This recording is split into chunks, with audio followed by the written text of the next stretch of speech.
Hey guys, it's Michael. I have a quick update for you on the second stimulus package. Earlier this morning, the Labor Department released unemployment figures for last week, and the data did not look so good. While this data doesn't look good, it is good news for the second stimulus package. On top of this, there were reports about the prepaid debit card that contains some people's $1,200 stimulus checks and a lot of issues going on here. So in today's video, I'm going to go over exactly what was said with the unemployment data and what is going on with those 4 million prepaid debit cards that were sent out instead of some people's direct deposit or paper stimulus check. But before we get started, I want to remind you guys to be sure to enter today's giveaway, the $50 free stock giveaway. I'll be announcing the winner in my second video tomorrow, so make sure to keep an eye out for that. In order to be eligible for the giveaway, all you need to do is like the video, be subscribed to the channel, and comment down below the 3 stocks I mentioned at the end of today's video. Anyways, let's jump right into it, and let's first go over the unemployment data, what this means for a second stimulus package, and then after this, we're going to get into what is going on with these prepaid debit cards that some people received in place of their stimulus check. So earlier today, the Labor Department reported that nearly 1.5 million people filed this week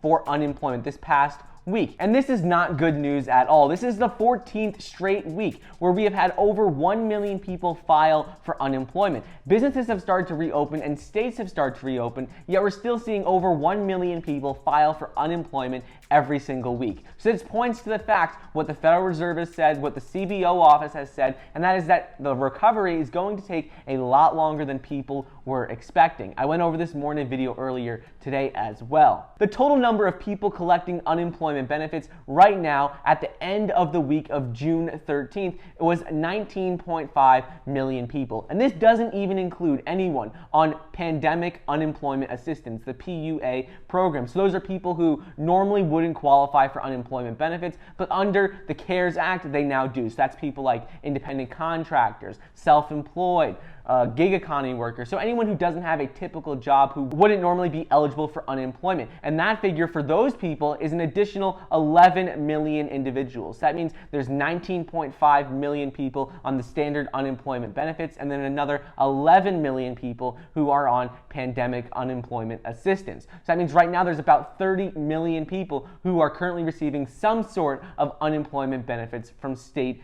and local governments. So while this data doesn't look good for a quick recovery in the economy, it will be good for a second stimulus check. Because if we're continuing to see more people unemployed, more people filing for unemployment, well then it will definitely encourage people in Congress and in the government to pass a more dramatic direct stimulus payment in the next round. Moving on, Congress's independent watchdog reported earlier this morning that the federal government sent out virus payments to 1.1 million dead people, totaling $1.4 billion.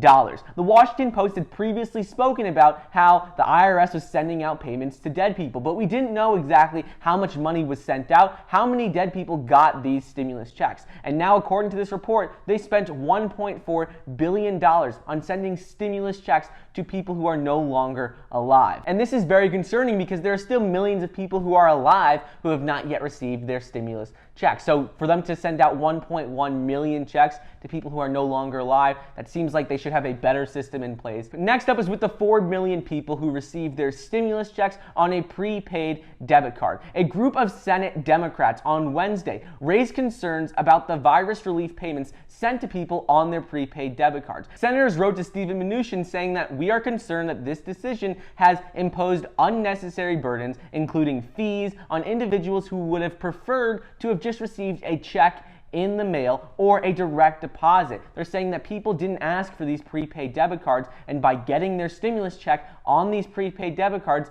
means that they had some fees associated with it. And in addition to this, when they activate the card, the third-party company can also be collecting their data. So senators expressed concerns about this because they said these people might not want to share their information and their data, and then for that information to later be used for marketing purposes, they might not have wanted to pay any of those additional fees. A lot of people just wanted to get their direct stimulus check. And this all goes back to earlier in May when the Treasury Department announced that it was distributing nearly 4 million stimulus payments via prepaid debit cards. Not only do people have to pay fees on these cards, data is collected, but also it caused a lot of confusion when these were sent out. A lot of people threw out these cards because there was no indication on the envelope that these were the stimulus payments. There was nothing saying IRS on the envelopes. On the envelopes, it simply said Money Network Cardholder Services. So a lot of people thought it was a scam and threw these out. So these have caused a lot of issues, and right now there's a lot of debate and talks going on